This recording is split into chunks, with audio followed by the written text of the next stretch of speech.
మెదక్ జిల్లా చిలప్చేడ్ మండలంలోని పలు గ్రామాలలో వడ్లు కొనుగోలు కేంద్రాలను నర్సాపూర్ నియోజకవర్గ ఎమ్మెల్యే సునీతా లక్ష్మారెడ్డి ప్రారంభించారు. ఈ కార్యక్రమంలో వారితో పాటు మండల అధ్యక్షుడు అశోక్ రెడ్డి, ఉపాధ్యక్షులు, సొసైటీ చైర్మన్లు, వైస్ చైర్మన్లు, మండల టీఆర్ఎస్ సర్పంచ్లు, ఎంపీటీసీలు, గ్రామాల అధ్యక్షులు, ఉపాధ్యక్షులు, నాయకులు, అధికారులు, మండల వ్యవసాయ అధికారి తదితరులు పాల్గొన్నారు. కొనుగోలు కేంద్రాలను వారికి అందుబాటులోకి తీసుకొని రావడం జరుగుతోంది.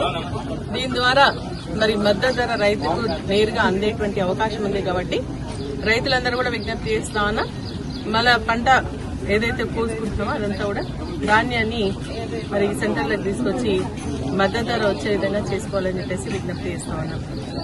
ఈరోజు ప్రభుత్వం ఏ గ్రేడ్ వడ్లకు సంబంధించి 2,320 రూపాయలు కేటాయించడం జరిగింది. మరి సన్న వడ్లకు 500 రూపాయల బోనస్ కూడా ఇవ్వడం జరుగుతోంది. దీన్ని రైతులు ఉపయోగించుకోవాల్సిందిగా కోరుతా ఉన్నారు. మరి అదేవిధంగా ఇక్కడికి రాగానే రైతులందరూ కూడా అడుగుతా ఉన్నారు ఏంటంటే, వడ్లయితే కాండాలు పెడుతున్నాం. ఇప్పుడు కాండాలు పెట్టిన తర్వాత ట్రాన్స్పోర్టేషన్ ఇంతవరకు ఇవ్వలేదు కాబట్టి ట్రాన్స్పోర్టేషన్ ఇమ్మీడియట్ గా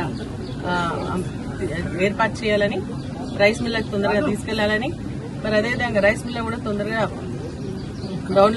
అన్లోడ్ చేసుకోవాలని, లేకపోతే రైతులకు నష్టం. ఇప్పుడు ఈసారి నిజంగా కూడా రైతులందరూ కూడా బాధపడుతూ ఉన్నారు.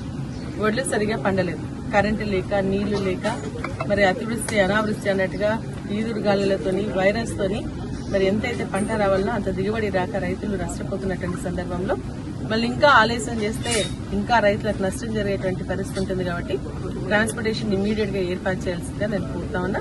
రైస్ మిల్స్ నిన్న మొన్న అడిషనల్ కలెక్టర్ తో మాట్లాడితే రైస్ మిల్స్ దాదాపు ఒక 27 రైస్ మిల్స్ ని అలవాట్ చేసినామని చెప్పేసి చెప్పడం జరుగుతుంది.